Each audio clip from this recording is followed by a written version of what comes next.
अच्छा सुनो, मजलिस में जा रहे हैं, चल रही हो? हाँ रुको, चल रहे हैं, हम भी मजलिस में चलेंगे। रुको चादर ओढ़ ले।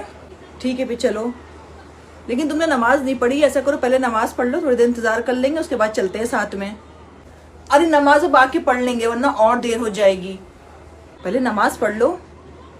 अरे हम कह तो रहे हैं आके पढ़ लेंगे, वैसे भी आज नमाज तो लेट हो गई है, थोड़ा और लेट सही। ठीक है चलो। हाँ मजलिस तो बहुत अच्छी पड़ी थी, बहुत अच्छी मजलिस थी। हाँ मजलिस तो बहुत अच्छी पड़ी और तबर्रुक भी बड़ा अच्छा बटा है। अच्छा तुमने नमाज नहीं पढ़ी थी, नमाज पढ़ लो। नमाज अब बहुत थक गए हैं मजलिस करके, अब रात में ही पढ़ेंगे। क्या फ़ायदा तुम्हारा ऐसा मजलिसों में जाने का जब तुम्हें मकसद हुसैन ही नहीं पता कि तुम नमाज तो पढ़ नहीं रही हो और मजलिस तुम कर रही हो। इससे तुमको सवाब नहीं मिलेगा, जो मजलिस में जा रही है उसका सवाब भी नहीं मिलेगा। जब तुम्हें यही नहीं पता कि मौला हुसैन ने अपनी शहादत दी क्यों थी, तो कोई फ़ायदा नहीं है तुम्हारा मजलिसों में जाने का, क्योंकि नमाज के बिना अहले बैत की मोहब्बत अधूरी है और अहले बैत की मोहब्बत के बिना नमाज अधूरी है। अगर मौला हुसैन ने यजीद के हाथों बैत कर ली होती तो इस नमाज को हम लोग कभी नहीं पढ़ सकते थे, और क्या क्या होता वो तुम भी अच्छे से जानती हो।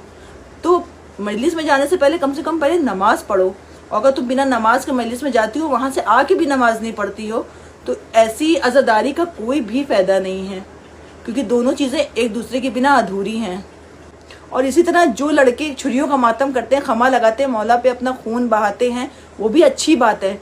लेकिन अगर तुम खमा लगा के छुरियों का मातम करने के बाद भी नमाज नहीं पढ़ रहे हो, तो ऐसी खमा, ऐसा छुरियों का मातम किस काम का, कि जब तुम्हें मौला की नमाज ही नहीं याद है। जो तीरों की बारिश में उन्होंने नमाज पढ़ी थी वो नमाज तुम्हें याद नहीं। मौला हुसैन ने शहादत देने से पहले भी नमाज पढ़ के गए थे, दिन भर लाशें उठाए, उसके बाद भी उन्होंने नमाज पढ़ी, सजदे में सर कटाया।